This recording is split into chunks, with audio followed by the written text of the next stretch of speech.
It's race week. Race day should be inevitable. So welcome to another vlog. This one is going to be from now, which is Thursday morning, until race day.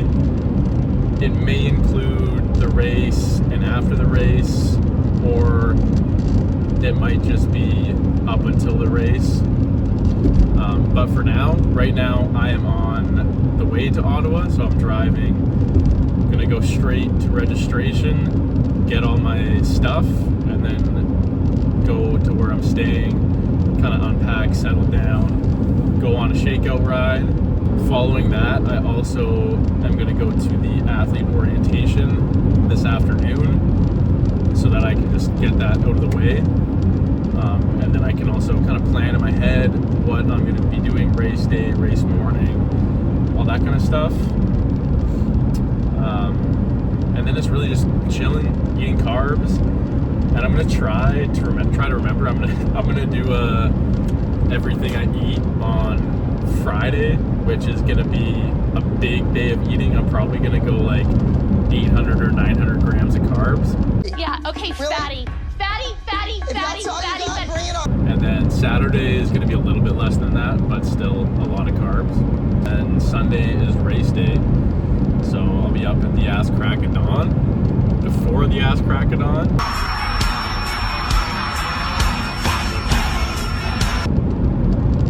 So that I can eat, get moving, hydrate, and then get down to T1 and set up my transition stuff. And do whatever else I need to do on race morning before warming up and putting my wetsuit on. These nuts. Got him! Got him! But man, it is starting to hit me that I'm doing an Ironman in 3 days, which is ridiculous. I am so excited. So I'm just going to talk about my taper for a bit. So it was a 2-week taper. First week felt like dog shit. Fatigue that had accumulated was finally surfacing, and I was really feeling down, not motivated, no energy, but it was something I expected. Everybody's great when they're not tired. The champions is when they tired, that's when the real champions come out. That's when that real dog come out. Because if you go piss like a puppy, stay on the porch and let the big dogs eat. So it wasn't that off-putting.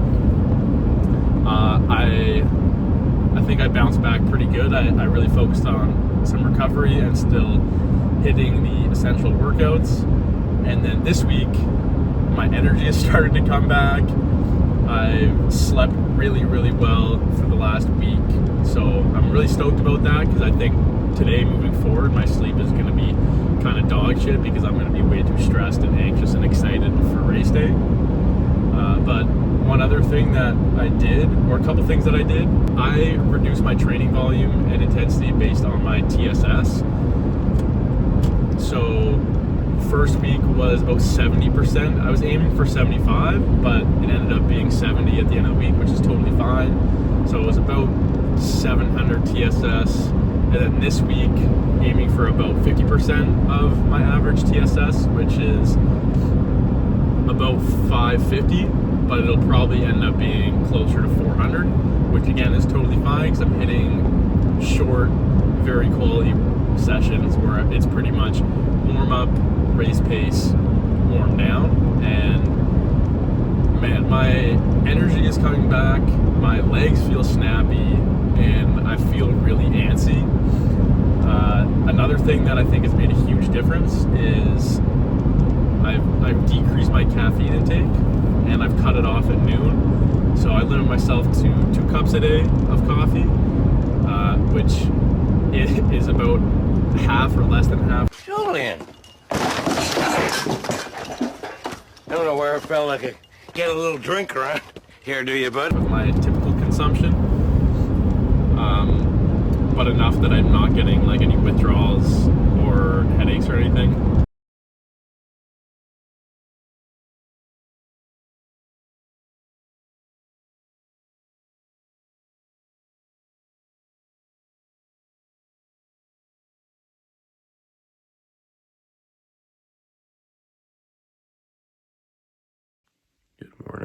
It's just after 6 on Friday. Today is the first day of the legitimate big carb load. So take some footage of all of the carbs that I eat. And then I also have a practice swim, bike, and run today, all very, very short. First carbs of the day, so I'm still happy to be eating them.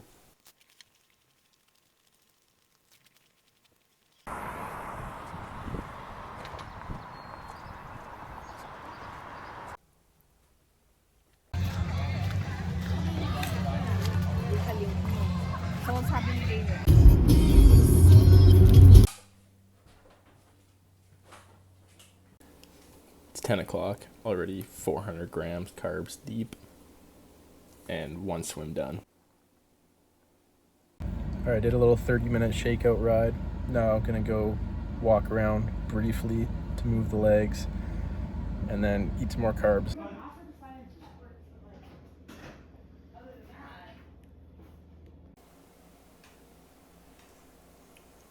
That's the last meal of the day. 5 o'clock puts me at 809. Oh, fuck, I just stubbed my toe again. It's like the 8th time today. What was I saying? Oh, it puts me at like 890 grams of carbs. So, success. And I probably underestimated how many carbs I actually consumed today. But lots. And hopefully because it's only 5 o'clock, I get some time to digest this properly so I can go to bed not feeling disgusting.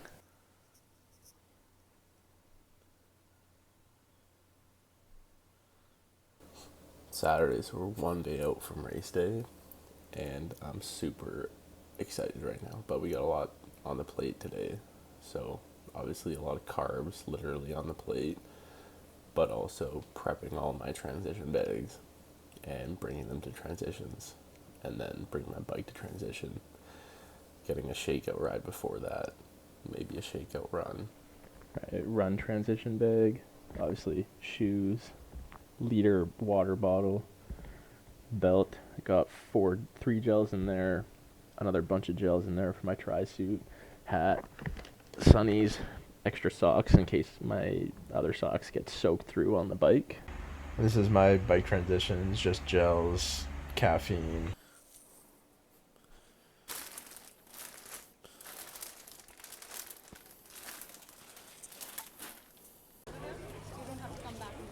Pick up your bag, change, and start your run. There is water, there is sunscreen, there is portable toilets outside.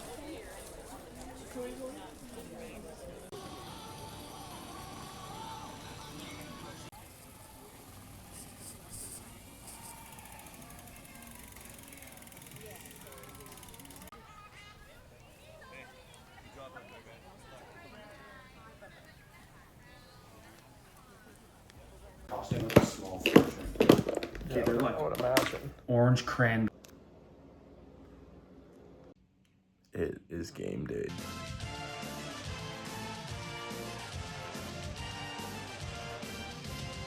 It is currently 3 in the morning. I woke up at 2:30, immediately knew there was not a chance I was falling back asleep, so I just forced myself to lay in bed and relax until 3, and now it is time to get going with the morning routine.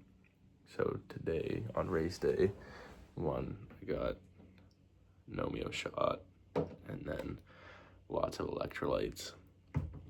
So get that down, get some carbs down, get some caffeine down, and then first things first article of clothing going on is my tracker to make sure I have it. Let me head down to T2 to drop off a special needs bag that hopefully I will not need before getting on the shuttle and going to T1 and getting ready to swim 3.8 kilometers, bike 180 kilometers, and run a full marathon.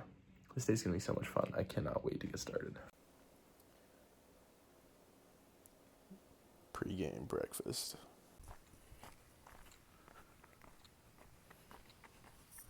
fibers kind of got worn, rusted out a little bit. Non-wetsuit swim today.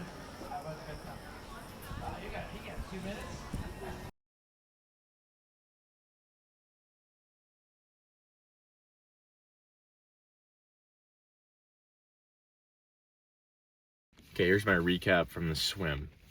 So it was a non-wetsuit swim, which was kind of shocking because the water temp was like 21 degrees 2 days before the race and somehow warmed by 4 degrees in 2 days, which seems a little strange and kind of shocking. But that's fine. Like, I was confident enough without a wetsuit that it would have been no problem, and it was no problem. But getting into the water, about 20 seconds in, I stepped on a rock or something and I sliced the bottom of my foot open. So the entire swim, I could just feel this piece of skin flapping on the bottom of my foot, which was really distracting, and I wasn't sure if I was losing blood or how bad it was, but I finished the swim and then cleaned it off in T1. But overall, I was okay with how fast the swim was, considering it wasn't a wetsuit swim. Ideally, it probably would have been a little faster had I not been thinking about the skin flapping on the bottom of my foot, which also hurt, but it is what it is. Bike recap. Started off really hot with my heart rate monitor not connecting and a cut on the bottom of my foot, and it was pissing rain. So about 20 minutes in, I stopped for a couple minutes to try and find a Band-Aid. Nothing. So I kept biking, and then I had to stop again, probably for another 5 minutes, because I did get an aid station that had a bandage. So I stopped, took my shoe off, took my sock off, looked at it, taped it up, kept going. That's whatever. I didn't lose, like, over the whole bike course, 180K, that's not going to lose me that much time. And then that course was so bumpy. I was really honestly disappointed, and it was super congested. So you couldn't, on the second and third lap, you couldn't avoid a bunch of the potholes because a lot of the slower people were just like clumped together. So you'd be like going around. So I lost 3 bottles on the bike, which is like which is 360 grams of carbs. So I had no choice. I had to pick up gels at an aid station, so I stopped again so I could just grab like 8 gels. Again, didn't lose that much time. I mean, overall, I probably lost 10 to 15 minutes on the bike, which is kind of shitty, but I still managed 9th bike split in my age group, which I'm pretty happy with. But left a lot to be desired. One of my aero bars also came loose. What else happened on the bike? Yeah, and then because the gels I hadn't trained with really set me up for a really fun marathon. All right, marathon recap. Not really much to recap here. Because of my issues on the bike, my stomach felt horrible and I felt like puking from when I got off the bike. So the entire marathon, I was just fighting my GI tract, which was not super enjoyable. And it just got worse as I went on. I think I managed like a 4-hour 2 marathon, which is, I mean, okay, all things considered, but my average heart rate was also, I think it was on here, it says it's gonna say 143, but the back half, it was like 135 to 140, which is like borderline zone 1 for me. So that's also kind of extremely frustrating because I had the energy and the fitness to go quite a lot faster. I just physically could not move faster because I felt like I was gonna vomit everywhere explosively.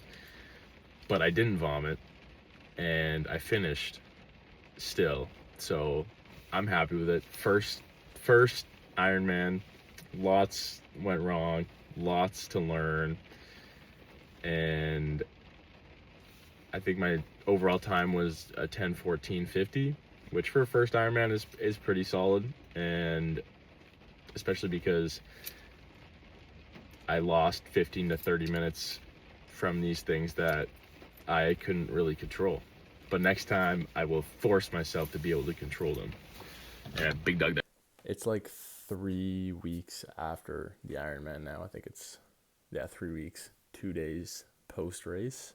But 2 days after the race, I flew home, or I flew back to BC to visit my family. So I got to spend some good time on Piers Island, just relaxing, ate a lot of blackberries, spent time with my parents, and then went back to the mainland, so Vancouver, to see a couple friends, got to see all my family. My cousins from Greece were visiting, which was really cool. I haven't seen them in, I think, 3 years. So it's good to see everybody. And my cousin also had a kid, which was really cool. Very cute and very loud. He likes to cry just for the sake of crying, I think. He's not even sad. Anyway, ate a lot of baked goods. But because I had nutrition problems on the run and I couldn't push any kind of pace, I actually recovered very quickly from the Ironman. I think I ran again on the Thursday, just like an easy 8K run. So like 4 days after, I was already back on my feet. And then when I was at my grandparents', I ran on the track like almost every day. Didn't swim, didn't bike for 2 weeks. They are not lazy. They're lost.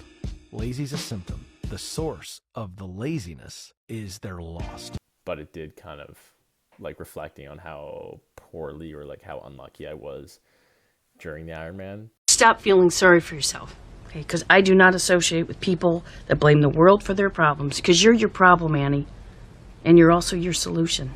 But also how well I still managed to do kind of pissed me off a little bit. So I wanted to get another shot at it while I'm still this fit, because I know without increasing any fitness, I could be faster just with a little better luck and better race execution.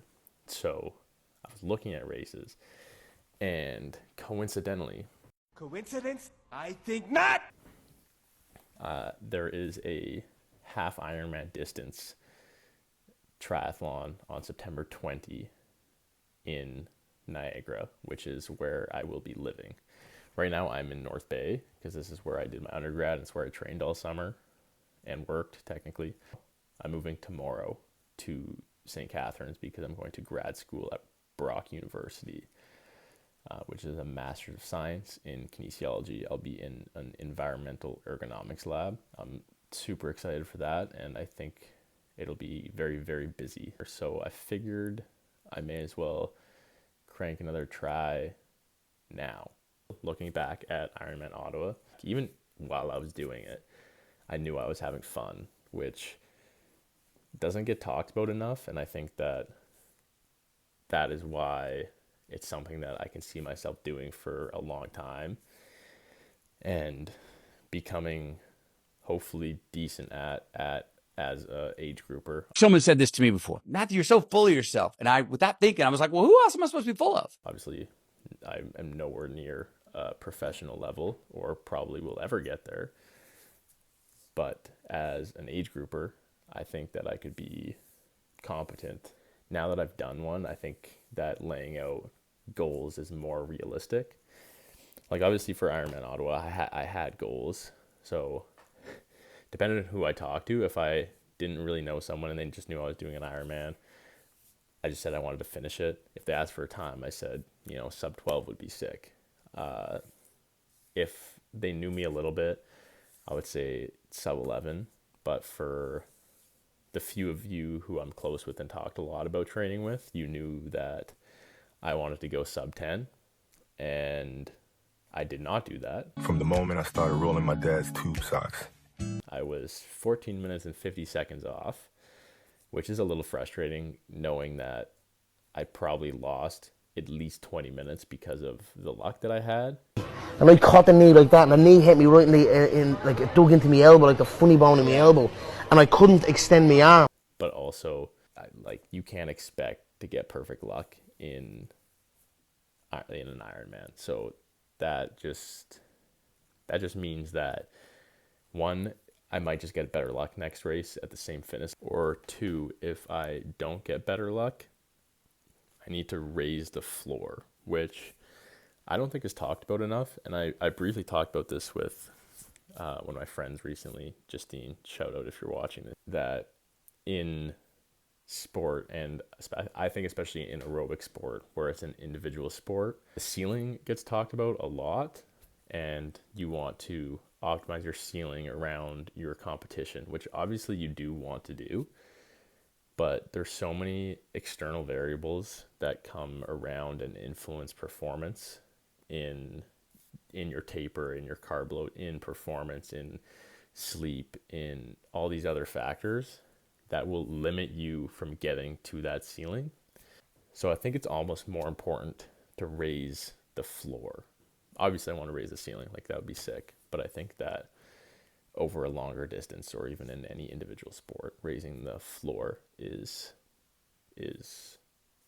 extremely important and not discussed enough. But that being said, I already knew that I was hooked on triathlon. Like, I really enjoyed the training and the lead up to the Ironman, that I knew already that I was going to want to do another one no matter how Ironman Ottawa went.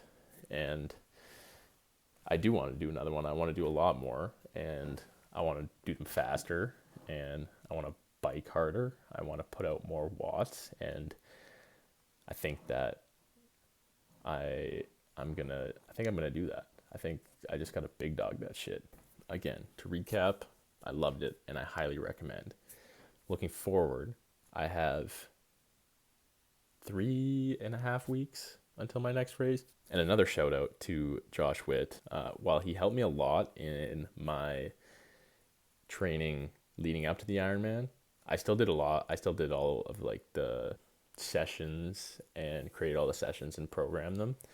But now for this one, because one, I'm moving, I'm going to have more responsibilities with school. He created the program for me, or I think I'm pretty much using a program that he has done in the past. And so he's kind of done it for me. So now I don't have to decide that, which is sweet. And I think it's going to help a lot because it's definitely a better program than I would have created myself. This being said, I'm looking at these swim workouts, and I don't think I swam hard enough before the Ironman. I swam enough volume, but I did not swim hard enough. And already after taking 2 weeks out of the pool and then getting back in the pool for a week now, I am already a faster, better swimmer than I was before the Ironman. So whoever's talking about this, like, feel for the water, and you lose this feel for the water if you don't swim every day, I think that's bullshit. Hate me, but that's my hot take. Anyway, 3.5 weeks until the Barrelman. Super stoked when I'm moving to a new city, starting a new program, grad school, living with people that I haven't met, like so many new things. But I think that being able to train will kind of help with that. Anyway, cheers.